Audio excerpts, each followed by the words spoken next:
കോഴിക്കോട് കൊളത്തറയിൽ പാടത്ത് തീപിടിച്ചു. സമീപത്തെ വീടുകളിലേക്ക് പുക വ്യാപിക്കുകയാണ്.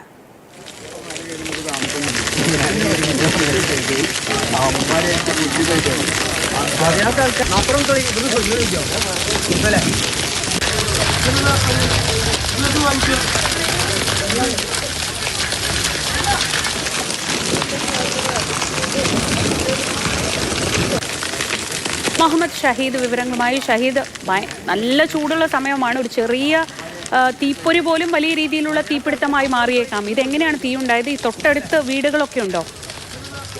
ശ്രീജ, കോഴിക്കോട് കൊളത്തറ മങ്കുഴി പാടത്താണ് ഈ തീ പടർന്നത്. വിഷുവിന്റെ ഭാഗമായി പടക്കം പൊട്ടിച്ചിരുന്ന പ്രദേശത്ത് പടക്കത്തിൽ നിന്നും വന്ന ഒരു തീപ്പൊരിയാണ് പാടത്ത് വന്ന് തീ പടരാൻ കാരണമായതെന്നാണ് നാട്ടുകാർ പറയുന്നത്. ഉണങ്ങിയ പുല്ല്, പച്ചപ്പുല്ലുണ്ട്, ഉണങ്ങിയ പുല്ലും വ്യാപകമായി പാടത്തുണ്ട്. അതിലാണ് തീ പടർന്നത്. തീ പടരുന്നതിനേക്കാൾ വലിയ പുക പ്രദേശത്ത് വ്യാപിച്ചു. നിരവധി വീടുകൾ സമീപത്തുണ്ട്. വീട്ടുകാർക്ക് പുക ശ്വസിച്ച് വലിയ ബുദ്ധിമുട്ടുണ്ടായിരുന്നു. പക്ഷേ ഇപ്പോൾ മീഞ്ചന്ത ഫയർഫോഴ്സ് എത്തി. ഏറെ നേരത്തെ ശ്രമത്തിന്റെ ഭാഗമായി ഇപ്പോൾ തീ പൂർണ്ണമായും അണയ്ക്കാൻ കഴിഞ്ഞിട്ടുണ്ട്. ചെറിയ പുക മാത്രമാണുള്ളത്. പുക ആളുകൾക്ക് അസ്വസ്ഥത ഉണ്ടാക്കുന്നുണ്ട് എന്നുള്ളത് യാഥാർത്ഥ്യമാണ്. പക്ഷെ തീ പടരുന്നത് അണയ്ക്കാൻ സാധിച്ചിട്ടുണ്ട്. ശരി, മുഹമ്മദ് ഷഹീദാണ് വിവരങ്ങൾ നൽകിയത്. മാങ്കുഴി പാടത്താണ് സംഭവം. നമുക്ക് ഈ ദൃശ്യങ്ങൾ കാണുമ്പോൾ തന്നെ അത്രയും കനത്ത പുക, അത് വീടുകളിലേക്കൊക്കെ എത്തിയാൽ ആളുകൾ ശ്വസിച്ചാൽ വലിയ ബുദ്ധിമുട്ടുണ്ടാവും.